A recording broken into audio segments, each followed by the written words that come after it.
kurang tepat atau kurang baik gitu. Jadi, sambil dibandingkan sama teori yang ada.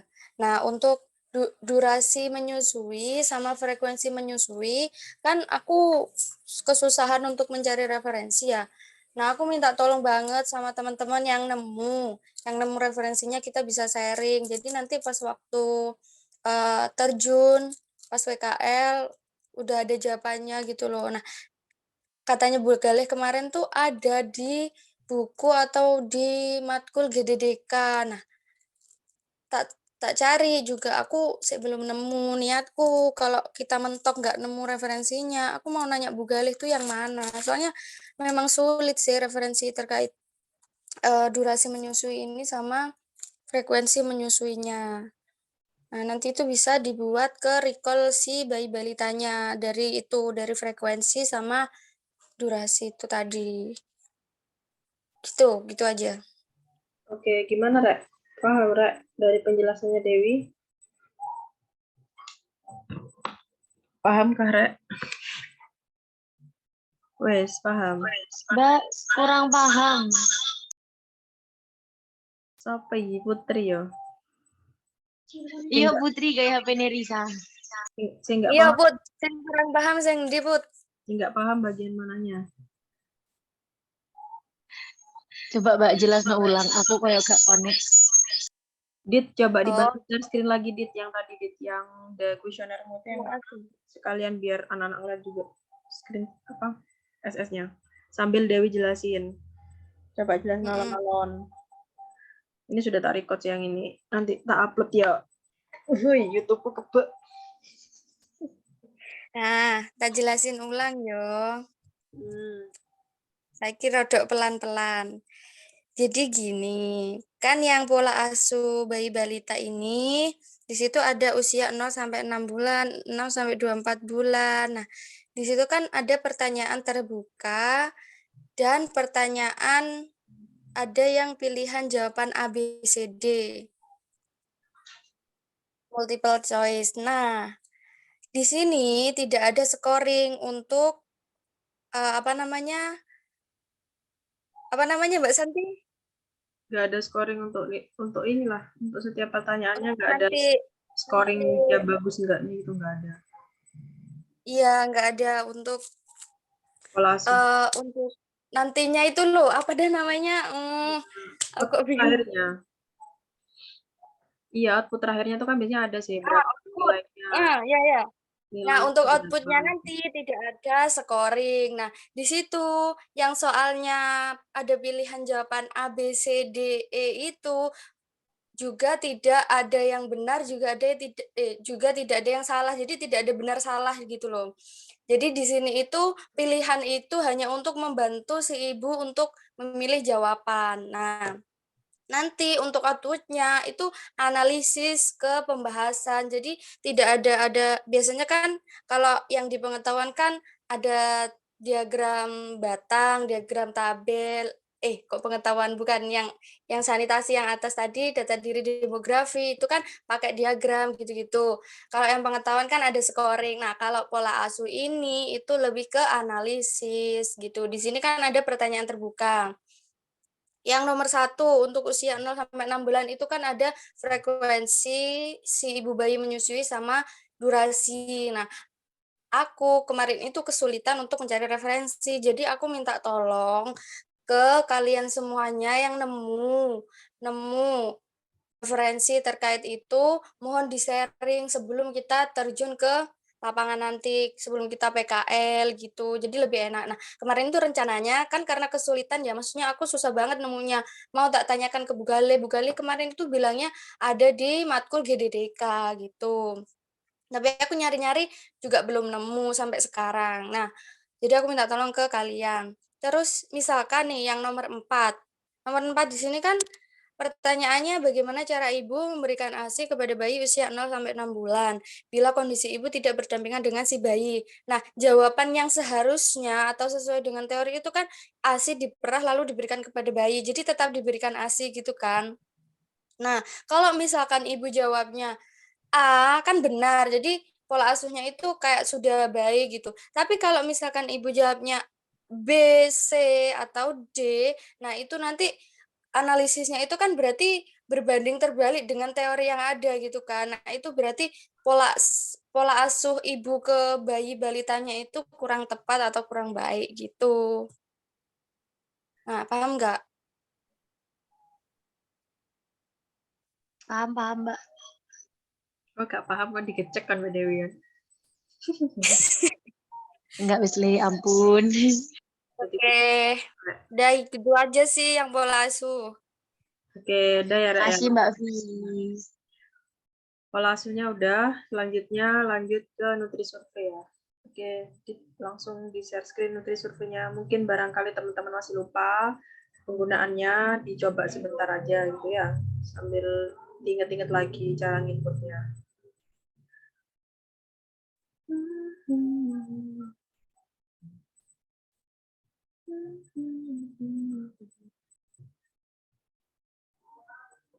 Saya tak mute Pak ya. Irang. Saya irang. Survei kemarin itu catatannya teman-teman itu sudah input bahan makanan Indonesia. Jadi Dia usahakan irang yang loh. Dek aku Hah? baru muncul. Seirang. Dek teman-teman muncul nggak saya gitu? Pas seirang. Belum. Kurang Ternyata ya? saya tak balik nih. Iya. Irang orang muncul.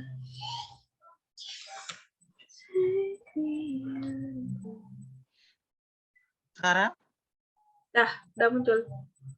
nah kemarin itu teman-teman itu tarutannya jangan lupa input database makanan Indonesia. Terus teman-teman juga harus ingat bahan makanan itu dalam bahasa Inggris kalau saranku, soalnya dari beberapa pengolahan dataku itu misalkan ya wortel itu kan sebenarnya makanan Indonesia kan juga ada, tapi kalau kita input wortel itu nggak ada yang bahan wortel tok gitu, jadi pakainya itu tetap carrot kayak gitu. Nah itu baru ada mau yang segar atau yang sudah dimasak atau bentuk jus kayak gitu. Nah itu ada, jadi saranku teman-teman juga harus tahu bahasa Inggrisnya bahan makanan, kalau nggak ada dicari bahasa Indonesia pakai bahasa Inggris dulu. Nah gitu, bisa pakai Google Translate. Terus misalkan sampai bahasa Inggris pun nggak ada, berarti teman-teman harus edit database. Itu klik nggak salah ya, saya ingatku CC food, terus modify food database ini. Terus ganti kong tampilannya. Wes ganti. Nah, terus saya riwayatku nggih jeruan misal. Terus habis itu teman-teman saya ini mindai irang-irangnya share screen isor. Nah, terus teman-teman nanti bisa kalau mau nambah bahan makanan bisa add food. Yang mau nyertok. Nah, ini kan kosong. Teman-teman bisa nambah, mau misalnya nambah kayak mau ASI gitu ya. Terus kilojoule. Nah, di sini satuannya itu kilojoule. Saya kayak mau ASI piro ya? 62 kilokalori tapi. 62. Saya kilokalori ke kilojoule ki 0, piro saya aku lupa, tak browsing lagi. 0,24 atau 0,24 ya. 0, Si lali aku 1 kilokalori berapa kajil. 1 kilokalori itu 4,184, 4,2 kilojoule. Berarti kali 4,2 ya. Ya kan? Kan 62 dikali 4,2, berarti 260,4. Ya, jadi masukannya 260,4. Terus proteinnya tadi piro, Mbak? Proteinnya mau itu 1,5. 1,5, lemaknya 3,3 yo. Bahannya 7. Karbohidratnya 7. Nah, berarti yang di sini tuh yang dimasukkan 260, terus nanti udah klik OK, terus save modifikasi ya. Terus yang sebenarnya sebelumnya ASI itu nggak ada, teman-teman masukkan ASI itu langsung muncul gitu. Itu sih. Itu usianya tuh emang ada buat anak kecil ya. Kalau ASI kan buat anak kecil. Apa ada ding? Berarti usianya itu pregnan, ibu hamil 15 sampai 18 bulan. 1,5 tahun. 0 sampai 3 bulan ada, Oh ya ding, children maksudnya. 4 sampai 12 bulan ada. Nah, itu tinggal teman-teman sesuaikan, nanti tinggal ke outputnya. Jadi Outputnya piye wes misalkan, kali. nah ini di bagian kanan di sini kan ada asupan energi totalnya berapa. Terus kalau mau persen pakai A yang persen ini. Misalkan berapa persen kebutuhan, ini sudah ada. Itu yang kita input itu sudah memenuhi 0,4%, 0,3%, 0,6, 0,3% gitu ya. Betul, dari kebutuhan. Dari kebutuhan anak-anak usia 4 sampai 12 bulan gitu ya. Betul. Nah, itu kalau mau di print bisa klik yang sebelahnya ini, print ini. Nanti keluarnya bentuk Word gitu. Ndang jajalan. Ojo asup tata, coba ngisore apa nasi, terus ngisore ikan apa ngono sira tok akeh jajal. Loading Mbak Ika dong klik. Ya enggak apa. Nah, ini Mas ganti, Gung. Gunggung. Sik, tetep loading biru bunder.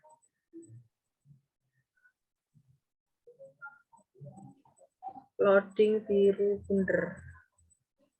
Nah, Enggak ganti. Wes ganti. ini Mas. Nah, ini jadi kok energi mau 0,4, protein 0,3, lemak, karbohidratnya berapa persen itu sudah ada begitu, guys. Itu sih. Aku juga sampai terus survei aman kan, Rek? Materi semester 1. Aman. Insyaallah aman lah. Terus SS kan punyanku di dewasa lansia, tak ingin juga. Tak Kita jelas. buka FHD. Oh ya, ini kan terkait ibu hamil sama dewasa lansia kan belum bikin template itu untuk SPSS-nya.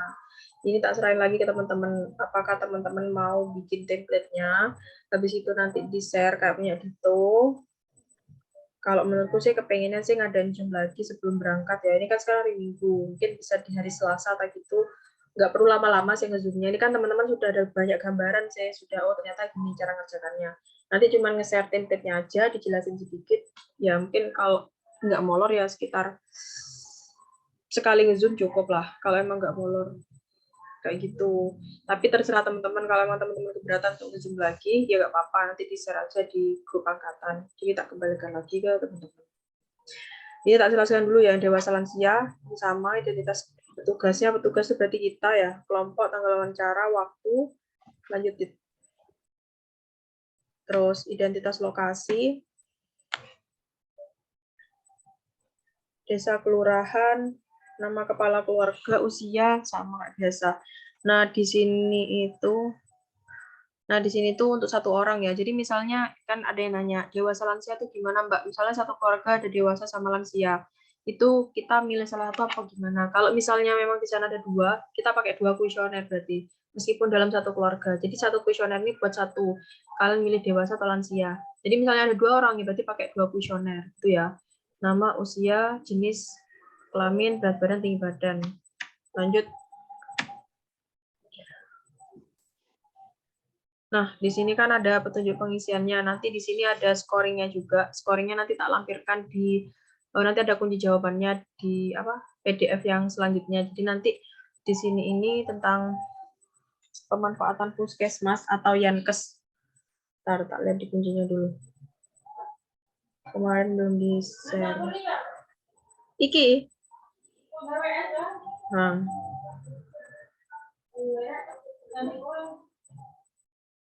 Ya, apa kontennya?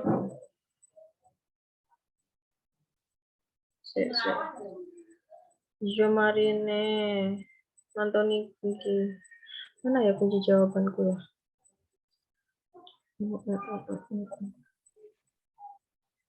Revisi kunci jawaban. Saya tak kirim di grup.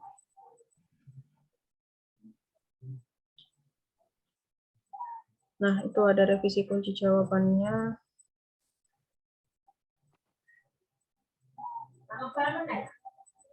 Kak. Nah, itu kalau iya dia dapat skor 1, kalau tidak itu 0. Nah, itu kan udah ada skornya itu nomor 1 sampai nomor 15. Nah, ada kategori penilaiannya. Penilaiannya itu kalau lebih dari 70, pemanfaatan pelayanan kesehatannya baik, kalau kurang berarti kurang baik kayak gitu. Terus kuesioner pengetahuan gizi. Pengetahuan gizi ada jawaban kan itu, ada kuncinya juga A, B, C. Nah, itu gabung sama kuesioner yang pengetahuan gizi itu gabung sama pengetahuan dan praktek gizi. Jadi kalau misalnya skornya benar ya dia dapat 1, kalau misalnya skornya salah dia dapat 0. Itu gabung sama bawahnya yang pengetahuan gizi. Nah, ini.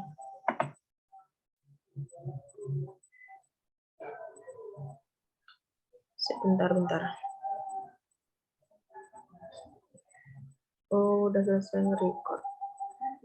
Sebentar ya. Videonya tadi di-convert.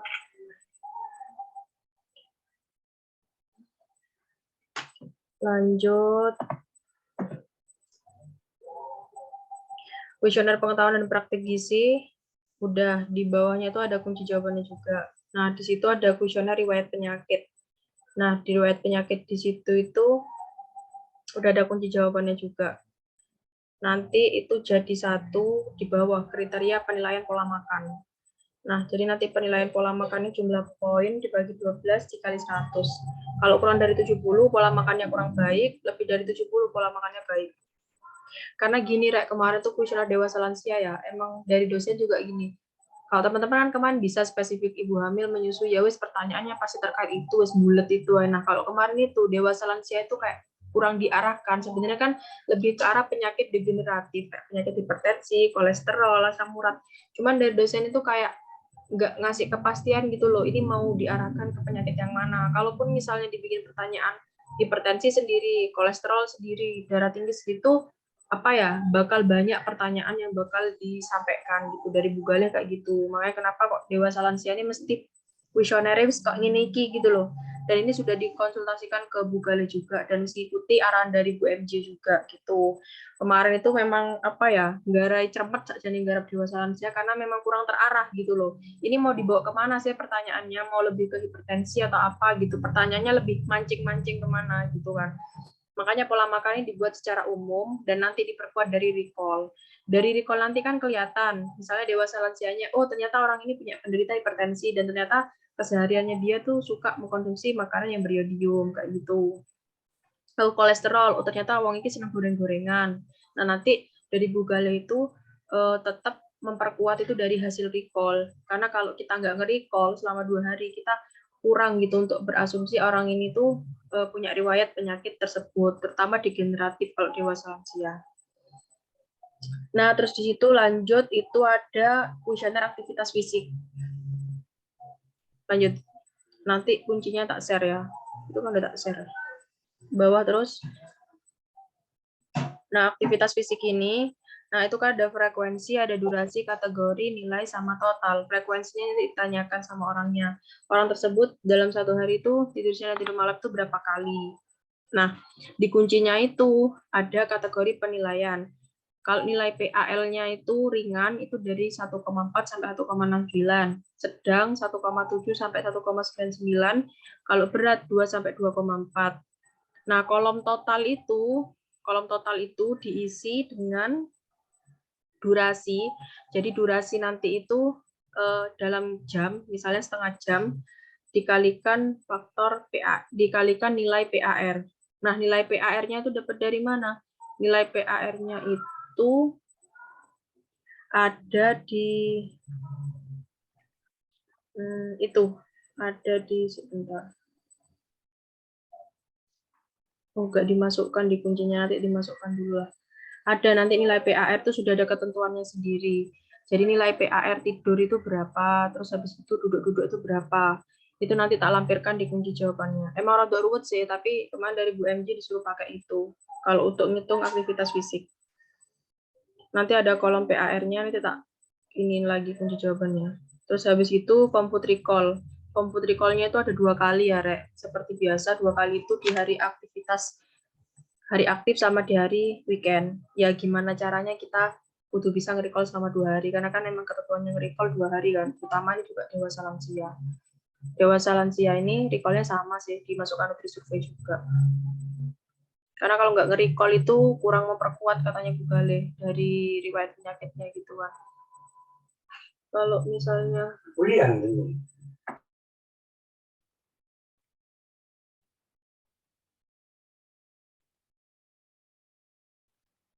Mbak, di-mute, Mbak.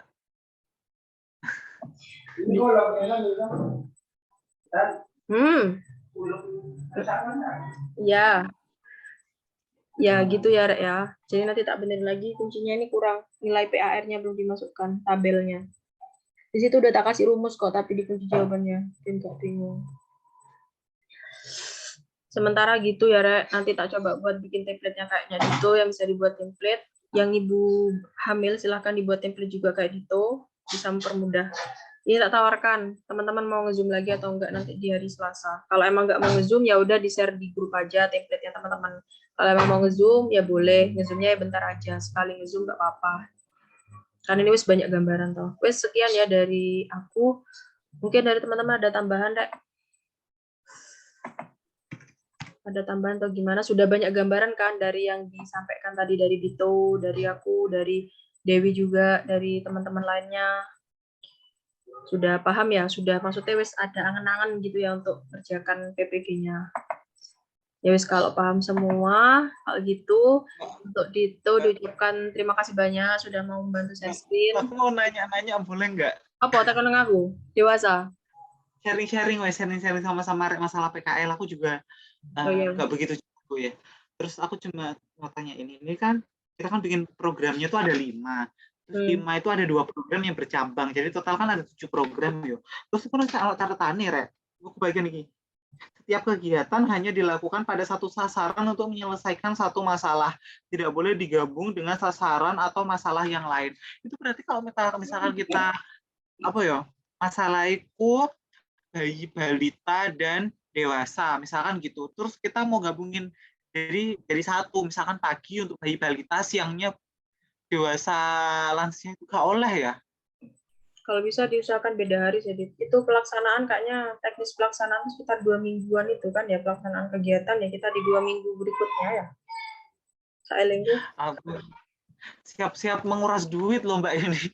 Sebenarnya sih iya, cuman kalau sebisa mungkin ya kayak penyuluhan itu kan pasti penyuluhan itu kan apa namanya bikin PPT terus habis itu kan itu PPT nggak ngeluarin duit. Sebisa mungkin sih kayak kalaupun kayak mau bikin demo atau misalnya bikin praktek kecil-kecilan ya sebisa mungkin jangan terlalu yang iya ya memang kudu pintar-pintarnya kita ngolah juga karena kan kita apa ya sebenarnya lihat kelompok sasarannya kan cuma dikit.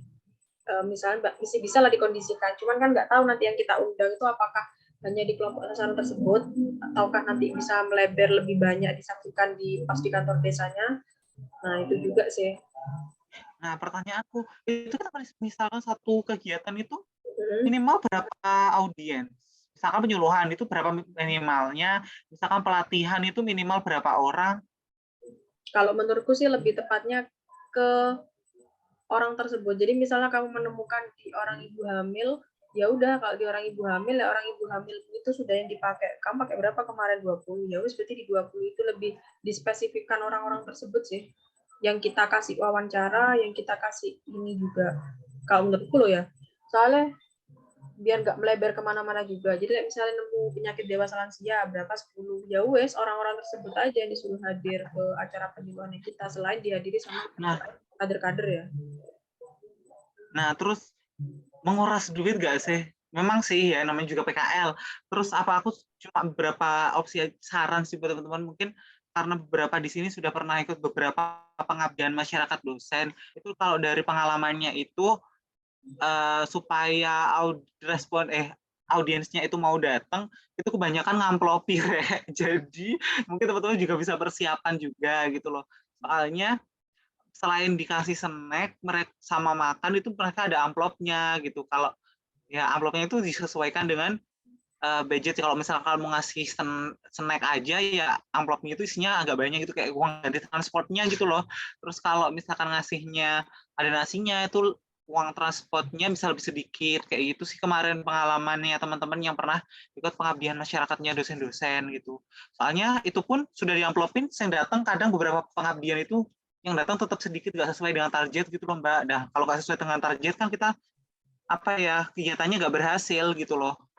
Bener nggak sih? Kita tulisin barang siapa yang mempersulit hidup orang, insya Allah hidupnya akan.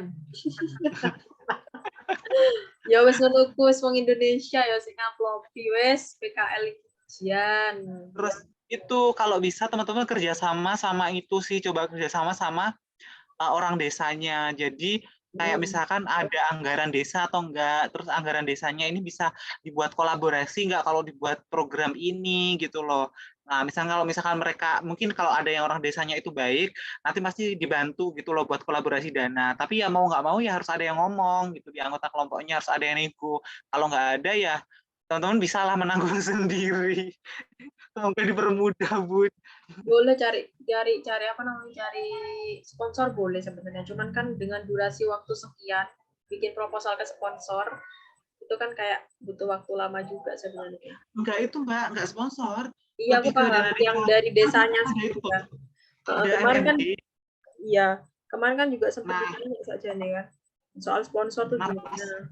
Boleh juga. Nah pas MMD ini pas penyampaian ke kepala desa, tokoh-tokoh desa sama kader sama bidan desa itu florkan aja kegiatanmu seperti apa, butuh dana seperti ini, kira-kira desa bisa bantu nggak seberapa kayak gitu. Mungkin pas MMD bisa didiskusikan gitu sama tokoh-tokoh masyarakat yang ada di desa tersebut. Itu bisa membantu teman-teman untuk meringankan sedikit beban finansial lah mungkin kalau berani, kalau enggak ya juga apa-apa nanti kan dicoba dulu aja. Seperti kan disampaikan baik-baik kayak kita ada seperti ini. Kemarin sempat disinggung saya masalah dana. Jadi ada di sini nanti kalau ngadain kegiatan ini segala macam ya sempat ditanya. Ya aku bilang iya Pak karena memang tidak ada pendanaan dari kampus untuk PKL. Jadi memang dananya dana pribadi kalaupun memang ada kegiatan di sini. Sempat kemarin disinggung sama kepala desa. Kita jawab gitu karena kita emang nggak ada pendana dari kampus untuk penyuluhan atau apapun kan. Nah, itu mungkin bisa kolaborasi sama kepala desanya sih, Re. Itu aku berkaca sama teman-temanku yang sudah KKN, mereka kebanyakan kolaborasi gitu loh sama itu orang desanya, tapi programnya yang dibuat harus bagus gitu sih, harus terencana. Oke, terima kasih masukannya. Udah itu aja, terima kasih. Semuanya semangat. Janji gak nangis pas PKL. Kayaknya lek nangis enggak sih, cuma lek dananya ini yang kayak aduh gimana gitu kan ya enggak. Kalau di rumah sakit ya ngeluarin dana karena udah dibayar 1,8 kan. Tinggal kita aja dapat pendidikan dari si AI-nya. Ya wes lah kalau gitu. Terima kasih banyak ya Rek sudah dicukupkan ya sampai sini. Terima kasih juga buat teman-teman yang sudah sharing, yang sudah menyempatkan hadir mau mendengarkan. Harapannya juga bisa lancar PKL sampai selesai, sampai sidang PKL, dapat nilai yang bagus juga, lulus dengan nilai yang bagus gitu ya. Diucapkan juga banyak terima kasih buat Dito, karena kan pribadi Dito juga sudah sampai di tahap penelitian juga, alhamdulillah. Dito juga bisa banyak sharing-sharing sama kita, dia ambil positifnya gitu ya, dia juga banyak ngasih pandangan juga buat kita, dia mau berbagi juga dari pengalaman yang kemarin buat olah data. Gitu ya, ya. Terima kasih, mohon maaf kalau ada salah tutur kata. Saya akhiri wabillahi taufiq wal hidayah. Wassalamualaikum warahmatullahi wabarakatuh. Waalaikumsalam warahmatullahi wabarakatuh. Terima kasih semuanya. Pujiannya Waalaikumsalam. Makasih banyak Mbak Soti dan Dito. Ngawur kan gitu. Tanya, Rek.